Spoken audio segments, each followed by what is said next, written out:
Plantation logs from northeastern Alabama document an entry in March 1856 that defies simple explanation. 12 men, armed, trained, and sanctioned by law, were unable to subdue a single individual. The incident report, hidden in county archives for more than a century, detailed injuries that should not have been survivable. It was a display of defiance that medical experts of the time judged physiologically impossible, followed by a result so upsetting that 3 overseers resigned within days. 2 of them never spoke of what they had witnessed. The plantation owner ordered all documentation sealed, paying families significant amounts for their silence. What actually occurred on the Harrington estate that spring morning was not supernatural. It was something far more frightening. It was a truth about human capacity that threatened the very foundation of Southern society. Before we proceed with the tale of Jacob Terrell and the morning that irrevocably altered Harrington Plantation, if you are intrigued by somber historical enigmas that blur the boundary between documented reality and improbable legend, please subscribe to this channel and comment below with the state you are viewing from. We appreciate knowing where our community discovers these overlooked American stories. The events at Harrington Plantation did not appear suddenly. To grasp what happened, one must first comprehend the man, the location, and the meticulously constructed system that both produced and feared him. Harrington Plantation spanned 3,000 acres of Alabama bottomland, where the Tallapoosa River cut through red clay hills dense with oak and pine. Established in 1821 by Colonel Marcus Harrington, a veteran of the Creek War, the estate had developed into one of Madison County's most lucrative cotton operations. By 1856, it maintained 240 enslaved individuals, yielded 1,500 bales annually, and employed 17 white overseers, an unusually high number that local people attributed to Colonel Harrington's precise management approach. The plantation house was situated on a hill overlooking the fields, a Greek Revival mansion featuring 16 rooms and porches on 3 sides. However, the real core of the operation resided in the quarters, 2 long lines of cabins, the cotton gin, the mill, the smokehouse, and the disciplinary structure that ensured the entire system's functionality. Colonel Harrington ran his plantation with mathematical exactitude, maintaining thorough records of every measure picked, every hour worked, and every punishment administered. Jacob Terrell arrived at Harrington Plantation in the autumn of 1852. He was purchased at a Richmond auction for the astonishing amount of $2,000, which was almost 3 times the average price. The auction house records, still kept in Virginia historical archives, describe him as approximately 28 years old, 6'7" in height, 260 pounds, possessing a remarkable physical constitution, previously employed in iron foundry and timber work, and having no history of defiance or difficulty. What the records omitted was that Jacob had spent his entire life in industrial rather than agricultural labor. Born on an iron plantation in the Shenandoah Valley, he had worked the furnaces and forges since age 12, developing not the slender stamina of field hands, but the dense, robust strength of industrial workers. His prior owner, a furnace master named Hiram Lyle, had sold him not for disciplinary issues, but for financial reasons. The Panic of 1851 had crippled Virginia's iron industry, compelling operations to sell off assets. Colonel Harrington specifically acquired Jacob for the most physically demanding tasks on the plantation, clearing new land, running the cotton press, and managing the heaviest machinery. For nearly 4 years, Jacob executed these duties without incident. He spoke little, worked effectively, and drew no particular notice from overseers or other enslaved people. But something shifted in the winter of 1855. Martha Clemens, the plantation's head cook and one of the few enslaved individuals permitted near the main house, later recounted to her granddaughter, who preserved the story in a 1937 Works Progress Administration interview, that Jacob had received news that autumn. A letter had somehow reached him. despite enslaved people being prohibited from receiving mail. The letter's contents were never confirmed, but Martha recalled seeing Jacob standing motionless behind the cookhouse one October evening, a piece of paper in his hands, his face changed by an expression she described as like watching a man realize he's already dead. From that time on, subtle alterations appeared in Jacob's behavior. He continued working with the same efficiency, but overseers noted an unsettling quality to his obedience, a mechanical precision that felt more like a countdown than cooperation. Thomas Gibbard, the head overseer, recorded in his daily journal that Jacob had started asking unusual questions about property lines, river depths, and distances to adjacent counties. Nothing overtly suspicious, but sufficient to warrant increased vigilance. The other enslaved people also began treating Jacob differently. Some avoided him entirely. Others sought out his presence during evening gatherings, as though being near him offered some undefined comfort. Old Samuel, who had lived at Harrington the longest, told Martha that Jacob reminded him of something he had once witnessed during a storm. The peculiar stillness before the sky turned green and the tornado came. Colonel Harrington, despite his reputation for attentiveness, seemed oblivious to these subtle shifts. That winter, his attention was focused mainly on his eldest daughter, Caroline's upcoming marriage to a Charleston merchant, an alliance that would significantly expand his business contacts. The wedding was scheduled for late March 1856, with guests expected from across the South. The plantation needed to project its most impressive image. In February, the colonel ordered an expansion of the cotton press operation, which necessitated additional cleared land and the installation of new equipment. Jacob was assigned to lead this project, working alongside 8 other men under the direct oversight of 3 overseers: Gibbard, a man from Kentucky named Eli Strauss, and a recent hire from Georgia, William Pritchard. The work advanced steadily through February and into early March. But on March 14th, exactly 1 week before Caroline's wedding, everything changed. The morning of March 14th, 1856, began without distinction.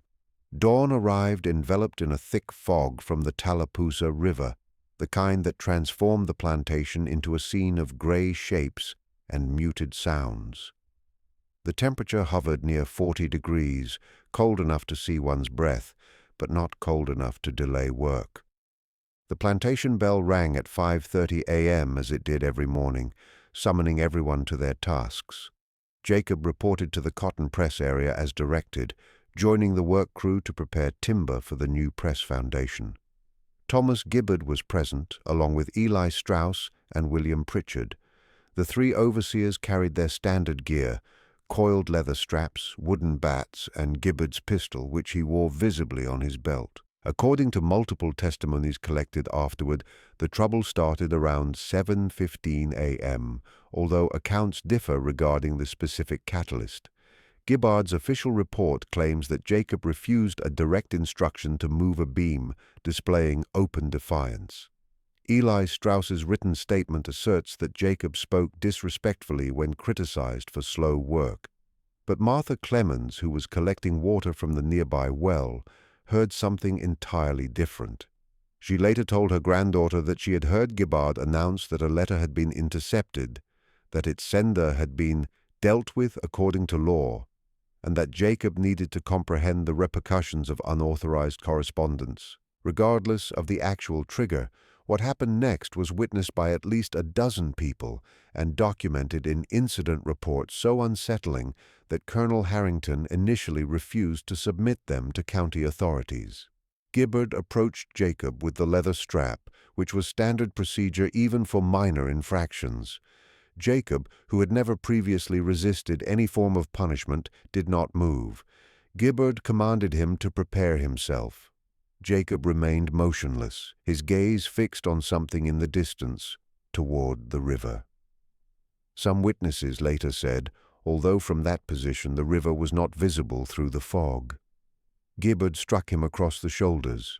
Jacob did not flinch. Eli Strauss stepped in to help, grabbing Jacob's arm to enforce compliance. What followed confused everyone present. Strauss later testified that gripping Jacob's arm felt like gripping an oak beam. Jacob did not pull away or struggle. He simply stayed immobile while Strauss attempted to move him, as if the usual mechanics of human leverage had stopped functioning.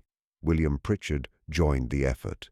3 overseers, all larger than average men, experienced in physical confrontation, tried to move one person who was offering no active opposition, merely standing still, and failed completely. The fog was beginning to dissipate, revealing the scene to a growing audience of enslaved workers who had stopped what they were doing to watch. 7 overseers encircled Jacob. Gibbard issued a clear command: restrain him and deliver punishment for insubordination. The men moved in simultaneously. What occurred over the next several minutes would be described in strikingly consistent terms by multiple witnesses, though none could adequately explain the mechanism of what they observed. The overseers attempted to force Jacob to the ground using standard methods: leverage, joint manipulation, overwhelming force. Jacob did not fight back in any conventional way. He did not throw punches or kicks. He did not grab or push. He simply would not fall. Witnesses described it as watching men try to topple a tree that had decided not to fall. Every technique that should have worked, that always worked, yielded no result. Jacob's knees did not buckle. His balance did not break. His arms, when grabbed, could not be twisted into submission holds. The fog had completely cleared by now. The scene was taking place in full daylight before dozens of witnesses. Gibbard, frantic, sent a runner to summon every available overseer on the plantation. Within 10 minutes, 12 men had gathered, the largest concentration of authority figures most enslaved people on Harrington had ever seen in one place. 12 armed overseers against one unarmed man who still had not struck a single blow or made any aggressive movement. Colonel Harrington himself had been alerted and was approaching from the main house, his face dark with rage at this disturbance so close to his daughter's wedding. The 12 overseers coordinated their approach. This was no longer an act of punishment. It had become a display of power, a reassertion of the fundamental order that governed plantation society. If one man could resist 12, the entire system faced an existential question. They charged Jacob simultaneously from all directions. The sounds that followed, this detail appears in every written testimony, were wrong. Not the sounds of a struggle, but of impact. Bone against bone, bodies hitting the ground with percussive force, grunts of pain and shock. But these sounds originated from the overseers, not from Jacob. When Colonel Harrington arrived at the scene, 4 overseers were lying on the ground injured. Thomas Gibbard had a dislocated shoulder. Eli Strauss's jaw was fractured. William Pritchard was unconscious with a head injury. A 4th man had sustained broken ribs. The remaining 8 overseers had retreated, forming a circle around Jacob, who stood in the center of the cleared space, breathing heavily but showing no other signs of the confrontation. The crucial detail that appears in every account: Jacob had not thrown a single punch. The injuries had resulted from the overseer's own force being redirected, from collisions with each other, from failed takedown attempts that sent them sprawling. Several witnesses described it as watching men injure themselves against a wall that could think. Colonel Harrington drew his own pistol. The clearing fell silent for a long moment. Witnesses estimated it at perhaps 30 seconds, though fear distorts time. Jacob and the colonel stared at each other. In that prolonged pause, something unspoken but clearly understood passed between them. The colonel's finger stayed on the trigger. Jacob remained motionless, his expression unreadable. Then Jacob spoke, his voice carrying across the silent clearing with perfect clarity. Witnesses agreed on his words, though they disagreed on his tone. Some said it was flat and empty. Others said it held deep sorrow. and a few insisted it conveyed something close to pity. "I ain't here no more," Jacob said. "You might be looking at me, but I ain't here. I've been gone since that letter came." He then turned, not hastily, but with calm purpose, and walked toward the tree line. The colonel shouted for the overseers to stop him. None moved. Jacob disappeared into the woods bordering the plantation's northeastern boundary. The fog had fully lifted by then. The morning was bright and clear, and Jacob Terrell, whom 12 armed men had failed to restrain, was gone. The immediate aftermath of Jacob's departure created confusion that verged on hysteria. Colonel Harrington ordered an immediate lockdown of the entire plantation. No one was allowed to leave their designated areas. The 12 overseers, despite their injuries, were dispatched in pairs to search the woods and surrounding properties. Riders were sent to neighboring plantations with descriptions and warnings. The Madison County Sheriff was notified, and within hours, a formal pursuit had been organized involving 23 men and dogs borrowed from a plantation 15 miles south. But Jacob Terrell had vanished with a thoroughness that seemed impossible, considering the resources dedicated to finding him. The tracking dogs picked up his scent easily enough from the cotton press area, followed it into the woods for perhaps half a mile, then abruptly lost it at the edge of a creek. This was not unusual. Water disrupts scent trails. What baffled the trackers was that they could not pick up the trail on either bank, upstream or downstream, despite searching for 3 miles in both directions. It was as if Jacob had stepped into the water and ceased to exist. The search persisted for 11 days. Patrols checked every known hiding place, every cave, every abandoned structure within a 20-mile radius. They questioned enslaved people on neighboring plantations, offering rewards for information. They monitored roads, river crossings, and known routes toward free states. They found nothing. During those 11 days, the atmosphere at Harrington Plantation was transformed. The enslaved community, which had witnessed the confrontation, maintained absolute silence about Jacob's departure when questioned by authorities. But among themselves, according to accounts preserved decades later, they spoke of little else. Some voiced hope that Jacob had found freedom. Others feared terrible retribution when he was inevitably captured. A few shared rumors that Jacob had never intended to run at all, that he had walked into those woods to die on his own terms, having finally broken under some unbearable psychological burden. The wedding proceeded on March 21st as planned, though Colonel Harrington's demeanor during the festivities struck guests as distracted and tense. 3 of the injured overseers were unable to attend due to their wounds. The celebration felt strained, servants later recalled, as if everyone present was pretending not to notice the question hanging over the plantation. How had one man resisted 12? And what did it mean that he had succeeded? Thomas Gibbard, his shoulder still immobilized after the dislocation, submitted his resignation on March 23rd. In his letter to Colonel Harrington, preserved in the plantation papers, he wrote, "I can no longer in good conscience maintain discipline on this property. What I witnessed on March 14th has led me to conclude that the foundations of our system contain flaws I had not previously recognized. I respectfully request immediate release from my duties." Eli Strauss resigned 2 days later. His letter was shorter. "I cannot explain what happened. I will not try.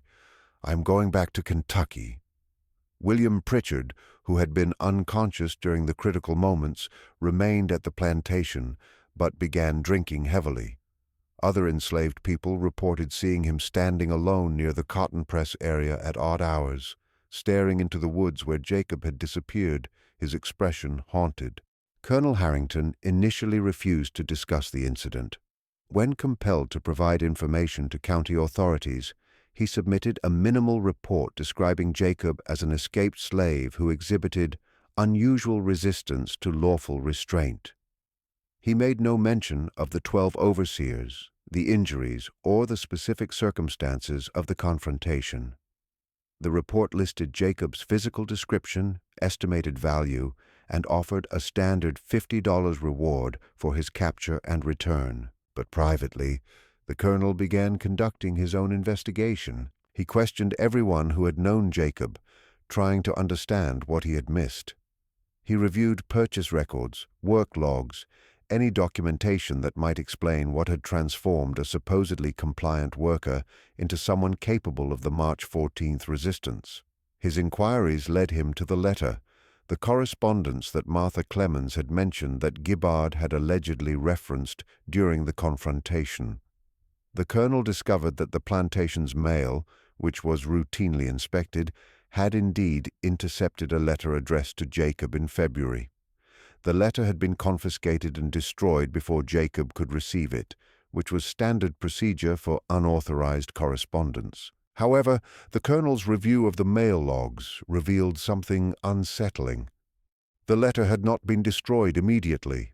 One of the overseers, a man named Henry Wallace, who had resigned in January for unstated reasons, had kept it for several days before turning it in. During those days, Wallace had apparently shown it to at least 3 other overseers, and one of them had likely mentioned it to Jacob, perhaps as a form of psychological control, perhaps as simple cruelty. The colonel tracked down Henry Wallace in early April and questioned him about the letter's contents. Wallace, now employed as a supervisor at a textile mill in Huntsville, was hesitant to discuss it. When pressed, he finally admitted that the letter had come from Virginia, from a woman identifying herself as Jacob's wife.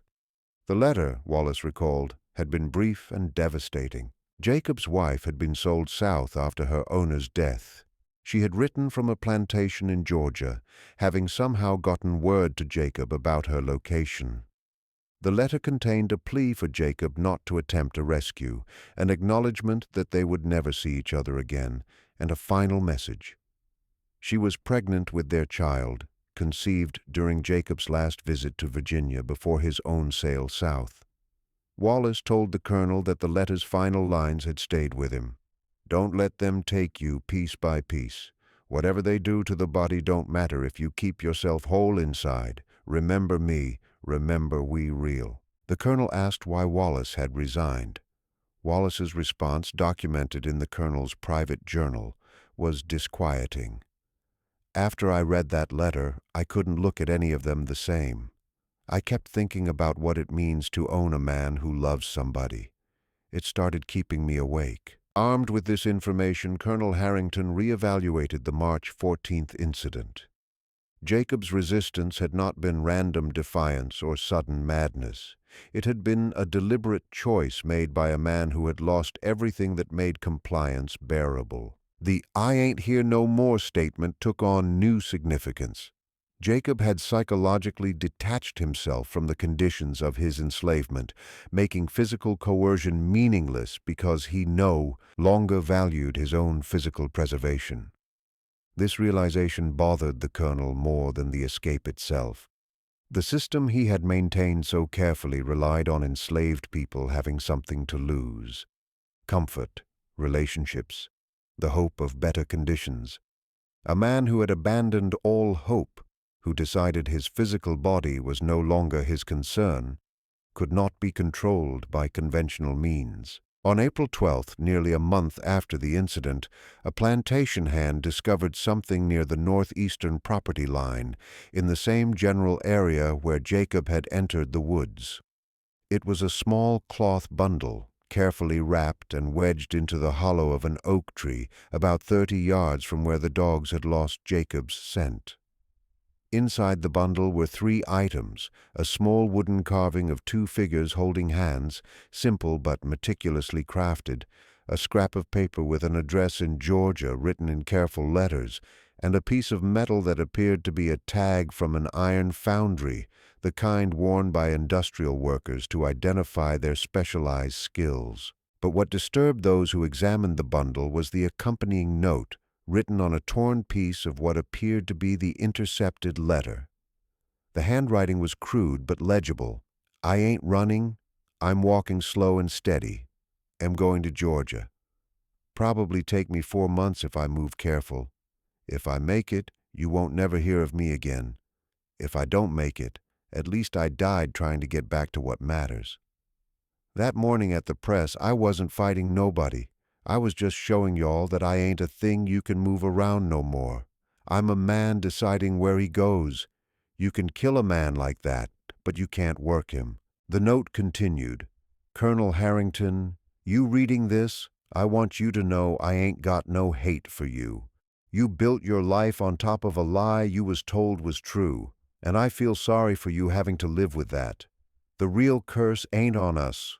It's on y'all. You the ones got to wake up every day knowing what you doing ain't right and doing it anyway. That eats at a man worse than any whip." The note was unsigned, but unquestionably in Jacob's hand, based on comparison with the few documents where he had marked his X. Colonel Harrington ordered the note destroyed and the bundle burned. But word of its contents spread nonetheless, passed whisper by whisper through the enslaved community and eventually reaching some of the overseers. The note's message, that Jacob hadn't been fighting, but demonstrating that he was no longer available to be coerced, recast the entire confrontation in ways that made several overseers deeply uneasy. As spring turned to summer, the colonel made a decision. He quietly discontinued any active search for Jacob. The official stance was that after more than 2 months, the chances of recovery were insignificant and further expenditure unjustified.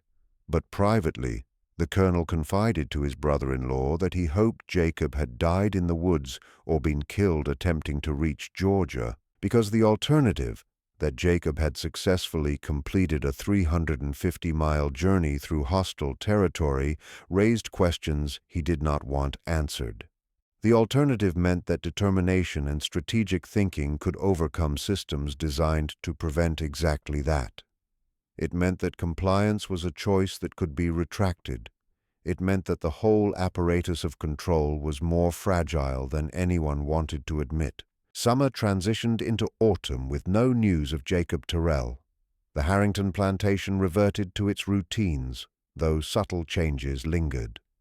The colonel hired 2 additional overseers, bringing the total to 19, but both resigned within months, finding the atmosphere at the plantation unsettling in ways they could not articulate. Several enslaved people who had witnessed the March confrontation developed reputations as quietly uncooperative, not openly resistant but working with an efficiency that felt more like calculated minimum effort than genuine submission. William Pritchard's drinking worsened until the colonel had no option but to dismiss him in November. Before leaving, Pritchard told Martha Clemens something she would remember for decades. "I keep dreaming about that morning. Not about Jacob walking away, about the moment before the 12 of us rushed him.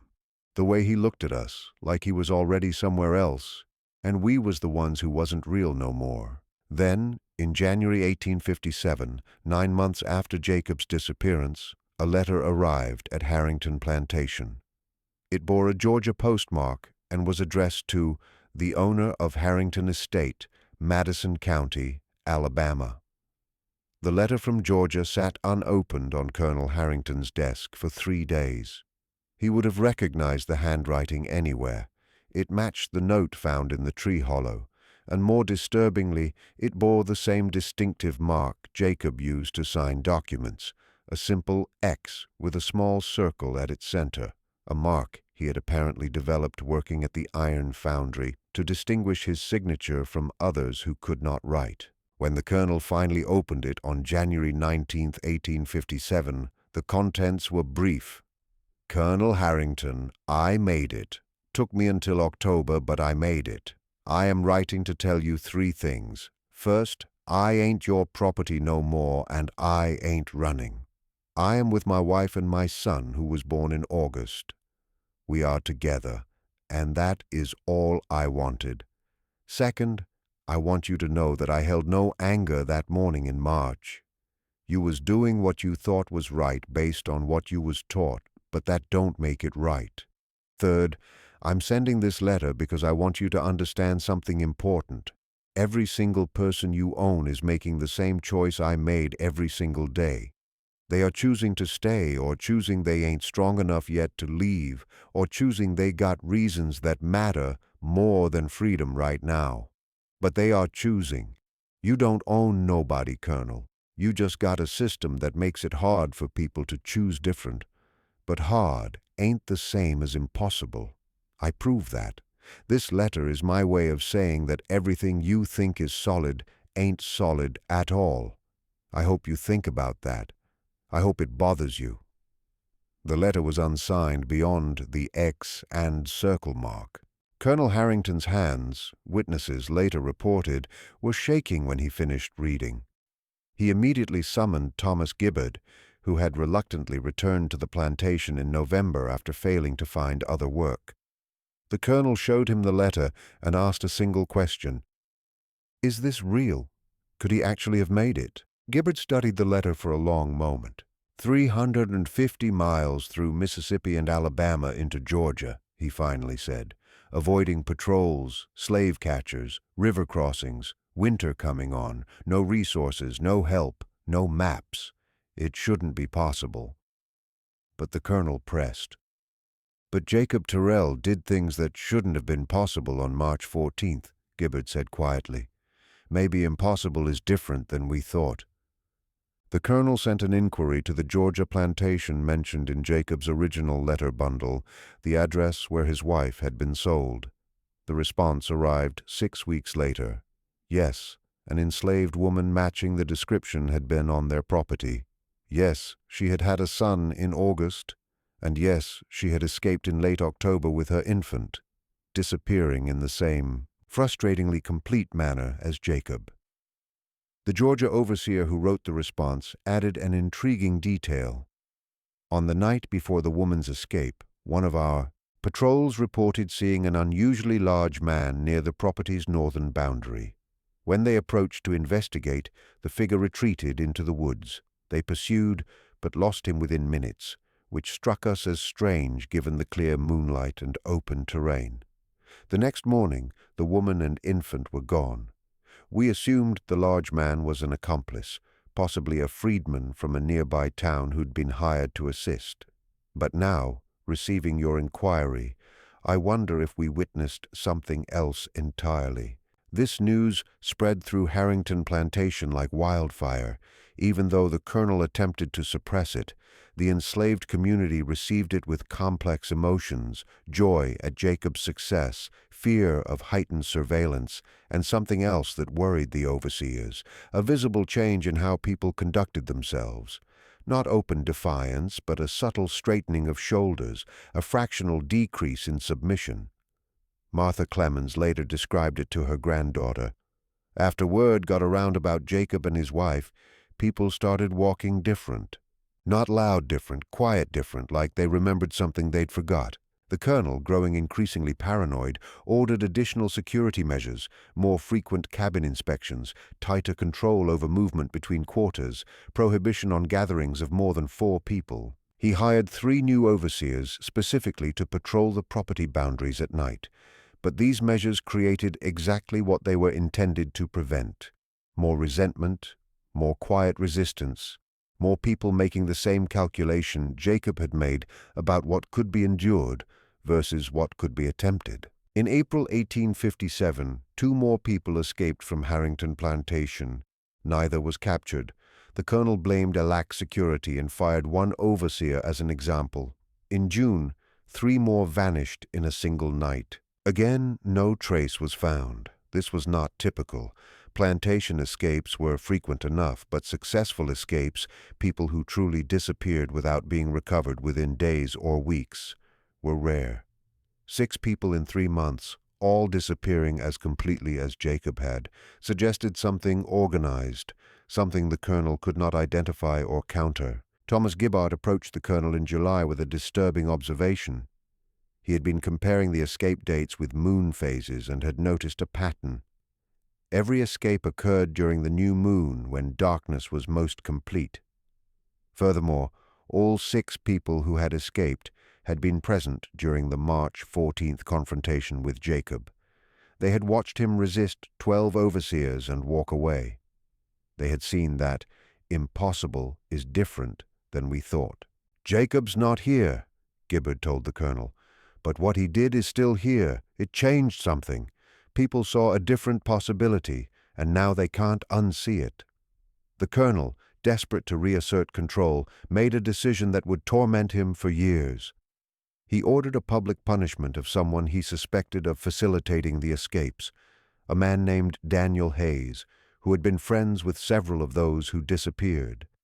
The punishment was calculated to be severe enough to serve as a warning, 30 lashes administered in front of the entire enslaved community. The punishment was scheduled for July 28, 1857. As the assembled crowd watched Daniel Hayes being tied to the post, something unprecedented occurred. Before the first lash could fall, a woman stepped forward, then another, then a man. Within 30 seconds, more than 50 people had moved forward, forming a silent line between Daniel Hayes and the overseer holding the whip. They did not speak. They did not threaten. They did not charge or attack.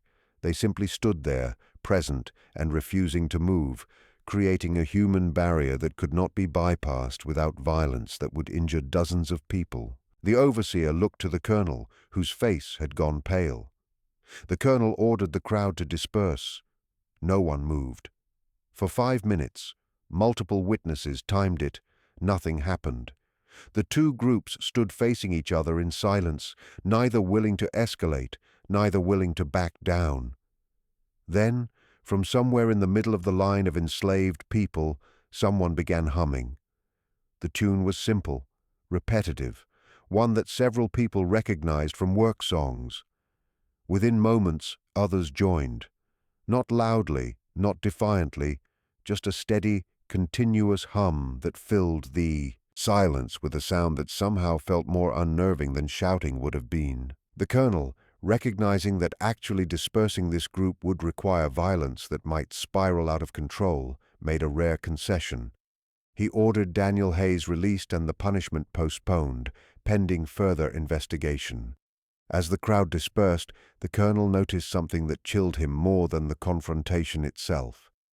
Several people were smiling, not openly, not mockingly, but with small private expressions of satisfaction. They had just demonstrated the same principle Jacob had shown on March 14th. Unified passive resistance, even from unarmed people, created situations that force could not easily resolve. The summer of 1857 transformed Harrington Plantation into something unrecognizable from what it had been 15 months earlier. The colonel, trying to maintain control, wavered between harsh crackdowns and nervous compromises, creating an atmosphere of unpredictable tension that satisfied no one and disturbed everyone. 4 more overseers resigned between August and October, all citing similar reasons in their departure letters: an inability to maintain discipline through traditional means, a sense that the fundamental dynamics of the plantation had shifted in ways they could not manage, and most tellingly, a growing discomfort with their own role in the system. One overseer, a man named Patrick Doyle from South Carolina, wrote in his resignation, "I came to Alabama believing I understood the nature of this business. The events of the past year have demonstrated I understood nothing.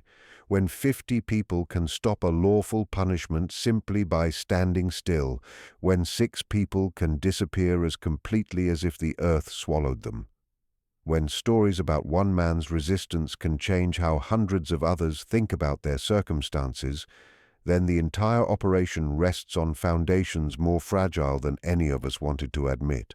I no longer have confidence that these foundations can hold, and I don't wish to be present when they crack." The enslaved community at Harrington, meanwhile, was experiencing its own complex transformation. The solidarity shown during the Daniel Hayes incident had been powerful, but it had also been dangerous. Everyone involved knew that the colonel had backed down, not out of principle, but out of tactical calculation, and that he would eventually find ways to reassert control that would not require public confrontations. Indeed, the colonel began implementing subtler forms of pressure. He separated known friends, reassigning them to different work crews. He reduced rations slightly, not enough to be obviously punitive, but enough to create constant low-level discomfort. He installed locks on the smokehouse, the tool sheds, the mill, anywhere people might gather unsupervised. He hired informants, offering small privileges to anyone who would report on conversations or activities that suggested organized resistance. These tactics created divisions within the enslaved community. Some people, frightened by the escalating tensions, withdrew from any activities that might be interpreted as resistant. Others became more committed to quiet defiance, developing increasingly sophisticated methods of communication and coordination that could not be easily traced or proven. Martha Clemens, navigating between the main house and the quarters, found herself in a unique position to observe both sides of the deteriorating situation. She watched the colonel's paranoia increase, saw him reviewing patrol logs obsessively, and noticed him starting awake at small noises. She also witnessed the nightly gatherings in the quarters where people shared information with practiced caution, passing messages through work songs whose meanings the overseers could not decipher. In September, another letter arrived from Georgia, again bearing Jacob's distinctive mark. This one was even briefer. "Colonel Harrington, you writing to Georgia plantations looking for me. You won't find me. I ain't where I was. We moved north, and I ain't saying where. But I am writing because I heard about what happened with Daniel Hayes. I heard about 50 people standing together. I want you to know that ain't because of me. That is people deciding for themselves what they will and won't accept. I just showed them it was possible to decide. What happens next is on them, and it's on you. You still got choices, Colonel. You can try to hold tighter. That won't work, though, and deep down, you know it. Or you can recognize that the whole system you're defending is already crumbling and you just can't see it yet because you're too close to it. I don't expect you to free nobody. I don't expect you to change what you've been taught your whole life. I just expect you to understand that everything that happened at your plantation this year is going to keep happening everywhere. People ain't going to just accept things no more. And no amount of overseers or locks or punishments can change that, because the thing that changed ain't outside where you can control it. It changed inside where you can't reach. Good luck, Colonel. You're going to need it." The Colonel, after reading this letter, did something witnesses found deeply unsettling. He laughed, not from amusement, but from what sounded like despair masked as mockery. He showed the letter to no one, but his behavior afterward suggested it had affected him profoundly.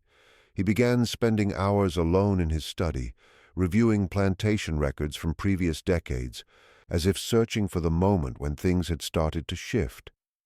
He started questioning longtime overseers about their methods, asking whether they had noticed changes in how people responded to authority. He visited neighboring plantations, seeking advice from other owners about maintaining discipline in what he described as changing circumstances. What he discovered disturbed him further. Other plantations were experiencing similar patterns, not as dramatic as Harrington's experiences, but subtle increases in resistance, more frequent escapes, small acts of defiance that added up to something larger. The general consensus among planters was that Northern abolitionist propaganda was infecting the enslaved population, creating unrealistic expectations and undermining the natural order. But the Colonel suspected something different. He had read both of Jacob's letters carefully, and one phrase had lodged in his mind: "You can't work a man who decided he ain't a thing no more." The problem was not external agitation. It was internal transformation, people reaching individual breaking points where compliance became psychologically impossible regardless of consequences.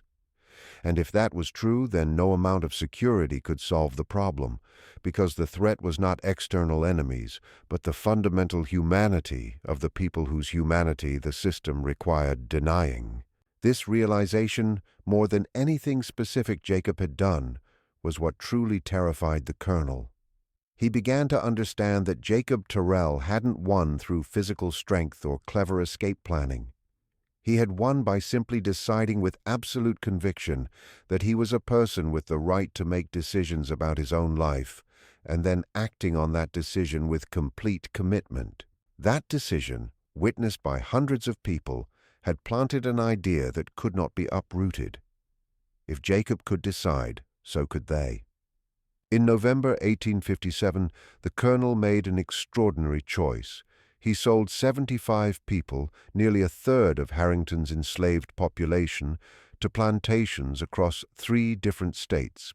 He claimed he was selling off excess assets due to cotton market fluctuations, but everyone understood the real motive.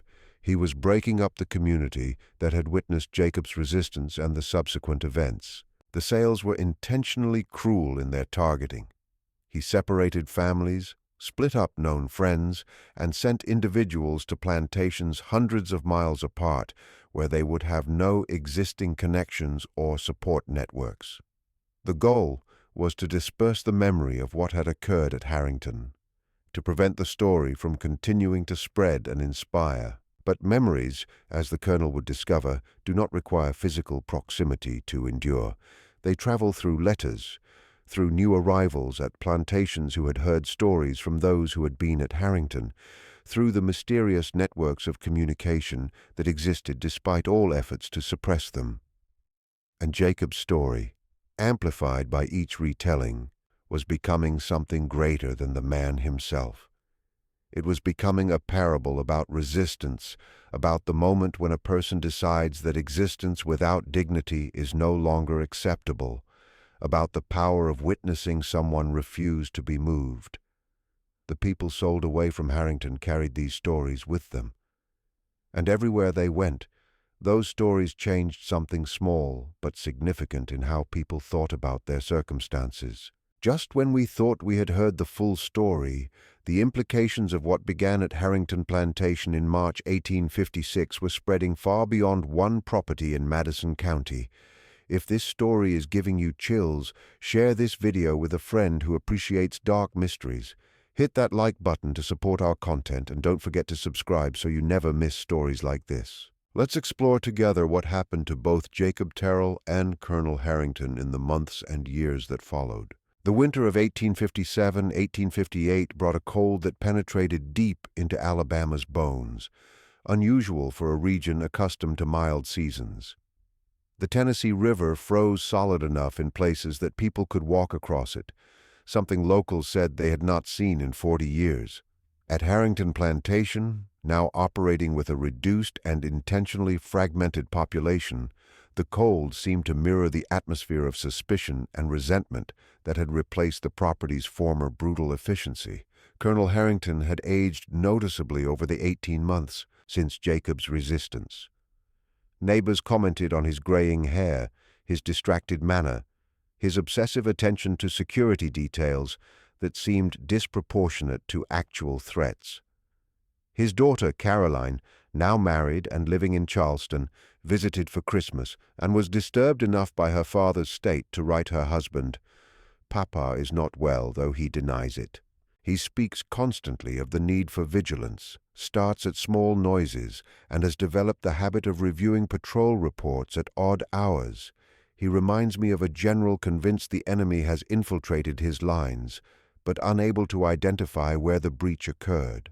What Caroline did not know was that her father had been receiving letters, not from Jacob Terrell, as those had stopped after the September message, but from overseers at other plantations, some as far away as Mississippi and South Carolina, asking for details about the incident with the unusually strong man who resisted multiple overseers.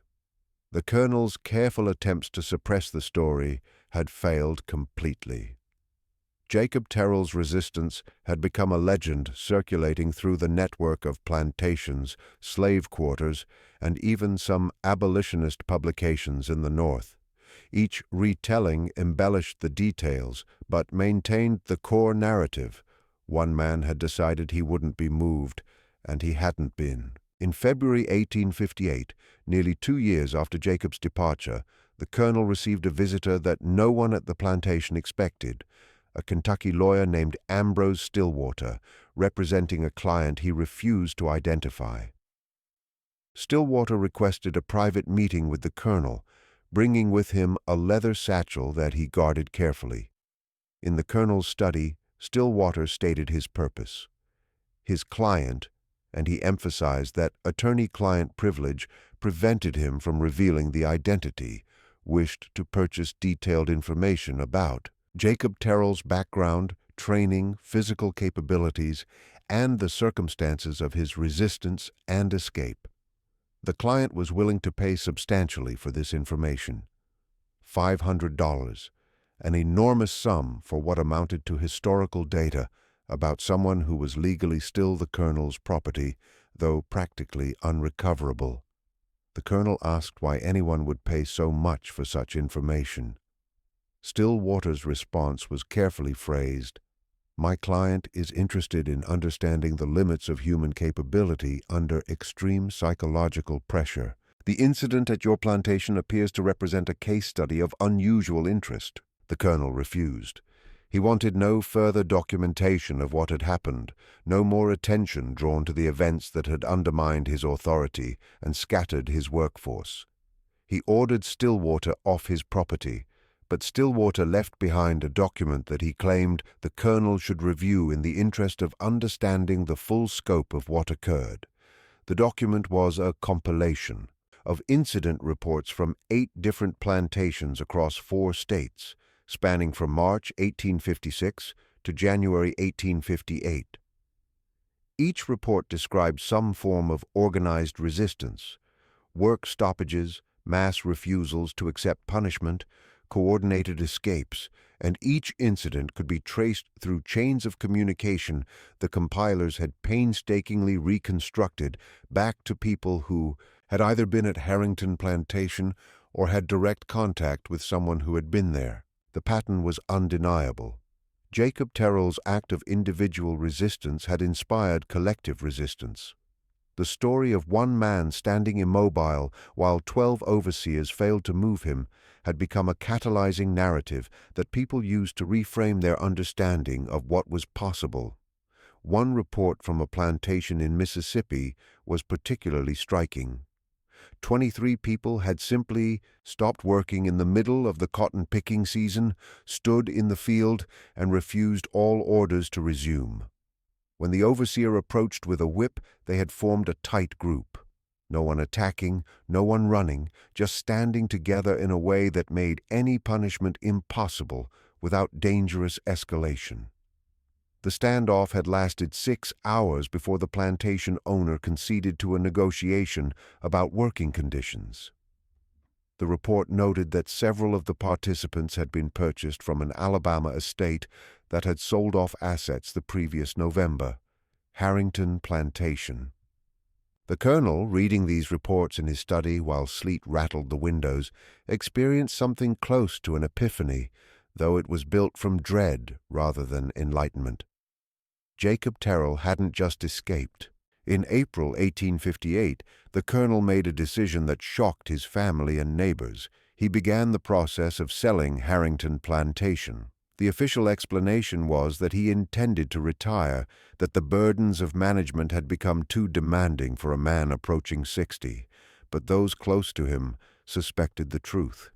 He could no longer maintain the psychological fiction necessary to operate the plantation effectively. He had seen too clearly the fragility of the system, the contingent nature of the control he believed was absolute.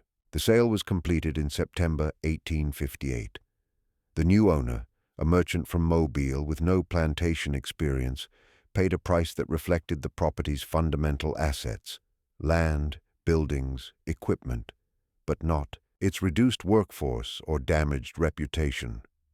Within 2 years, that owner would sell as well, unable to maintain profitability in an atmosphere where everyone who worked the land had heard stories about the man who couldn't be moved. But what happened to Jacob Terrell himself? The historical record here becomes fragmented, based on unverified accounts and possible mythology that accumulated around his name. What can be established with reasonable confidence is this: In the summer of 1860, a Philadelphia abolitionist newspaper published a brief account by someone identified only as J.S., formerly of Virginia and Alabama. The account described a successful escape from enslavement, a 350-mile journey through hostile territory, and a reunion with a family that provided the strength necessary to reclaim my humanity in the face of a system designed to deny it. The account included one passage that seems unmistakably related to the Harrington plantation incident. I discovered that day that true resistance isn't violence or flight. It's the simple, absolute insistence on your own human dignity in circumstances designed to strip that dignity away. I didn't fight those 12 men. I just decided they no longer had the authority to define what I was or where I could go. That decision, once made with total conviction, changes everything. Whether this J.S. was Jacob Terrell cannot be definitively proven, but the Philadelphia Quaker community that published the account was known to assist escaped slaves, particularly those who demonstrated the kind of extraordinary determination that Jacob's journey would have required. There are no death records, no capture reports, no further documented appearances of Jacob Terrell in any official capacity. For someone who had been valuable property, whose escape had caused such disruption, this absence of documentation is itself remarkable. It suggests either that Jacob successfully integrated into free black communities in the North where his past could be concealed, or that he died somewhere along the way, and his body was never identified. But for the purposes of understanding the March 14, 1856 incident and its aftermath, Jacob Terrell's ultimate fate matters less than what he had accomplished in that moment of resistance. He had proved that the system's power was less absolute than it appeared, and he had given hundreds of witnesses a new framework for understanding their own agency. The American Civil War, when it came just 3 years after Jacob Terrell's resistance, was fought over many issues: economics, states' rights, competing visions of national identity. But at its core was the question that Jacob's act had illuminated. Could a system that required denying the humanity of millions of people survive their insistence on their own human dignity? The answer, written in blood across 4 years of conflict, was no. Colonel Marcus Harrington lived until 1871, surviving the war and emancipation, but never recovering from what he had witnessed at his plantation in March 1856. His later correspondence, preserved in family papers, shows a man wrestling with profound guilt and confusion, unable to reconcile the person he had believed himself to be with the system he had maintained. In an 1869 letter to his daughter, he wrote, "I was not a cruel man, Caroline, yet I participated in cruelty so systematic and complete that individual kindness became meaningless. The man Terrell taught me that, not through what he said, but through what he showed. He demonstrated that every person I owned had been making a choice every day, a choice to endure rather than resist, and that this choice was an expression of their humanity that existed despite everything I'd done to deny it." Harrington Plantation changed hands twice more before being subdivided into smaller farms in the 1880s. The cotton press area where Jacob had made his stand eventually became overgrown, then cleared, for other purposes. Nothing physical remains today to mark where the confrontation occurred, but the story persisted. In the decades after the Civil War, as formerly enslaved people began documenting their experiences, multiple accounts mentioned hearing about the man who 12 overseers couldn't move during their time in bondage. The story had circulated through slave quarters across the South, always with the same core details: his size, his calm demeanor, his refusal to fight, the fact that he had walked away while armed men watched, and most importantly, his statement, "I ain't here no more." Martha Clemens, who lived until 1938, told her granddaughter that Jacob Terrell's resistance had been the first time I ever saw white folks not know what to do. That changed something in how all of us thought about things, she recalled. Not that we started thinking we could all do what Jacob did. Most of us couldn't, and most of us had reasons we couldn't leave, even if we was able. But we started understanding that their power over us wasn't magic or natural or from God. It was just their power, and it only worked as long as we went along with it. Jacob showed us we was going along. We was choosing it even if all the choices was bad. That knowledge don't set you free by itself, but you can't get free without it. The question of whether Jacob Terrell actually possessed unusual physical strength or whether his resistance represented something else entirely, extraordinary psychological determination that manifested as seeming physical invulnerability, remains impossible to answer definitively. Multiple witnesses confirmed the overseer's inability to restrain him, but witness accounts under conditions of fear and confusion are notoriously unreliable. What matters historically is not whether Jacob was objectively stronger than other men, but that his resistance demonstrated a principle about power, compliance, and human agency that resonated far beyond one plantation in Alabama. The system of American slavery, in retrospect, contained the seeds of its own destruction from the beginning. It required the continuous, active participation of those it enslaved, which meant it depended on their ongoing choice to comply rather than face the consequences of resistance. As long as those consequences remained unbearable enough to enforce compliance, the system functioned. But once enough people, inspired by stories like Jacob's or driven by their own breaking points, decided that existence under the system was itself unbearable, no amount of force could maintain control. Jacob Terrell didn't end slavery. He didn't even significantly damage it. But he added one more story to the accumulating catalogue of resistance that eventually made the system unsustainable. He demonstrated in a moment witnessed by hundreds that the power to say no, even when you are unarmed, even when you are facing overwhelming force, never entirely goes away as long as you are willing to accept the consequences. Whether he survived to see emancipation, whether he lived to raise his son in freedom, whether he ever knew how widely his story spread, these questions have no certain answers. The historical record goes silent on Jacob Terrell after 1860, which, for an escaped slave, might be the best possible outcome, successful enough in establishing a new life that his past ceased to follow him. Or perhaps the silence indicates a darker ending, one that countless others faced. Capture, death, separation from the family he had risked everything to reach. We will never know for certain. What we do know is that on March 14, 1856, on a plantation in Madison County, Alabama, one man decided that his physical body was less important than his psychological freedom. And in making that decision with absolute commitment, he changed how hundreds of people understood their own circumstances. The story of that morning, 12 armed men failing to restrain one unarmed man who had simply decided he couldn't be moved, became a parable about power, resistance, and the fundamental dignity that can't be stripped away as long as someone refuses to surrender it.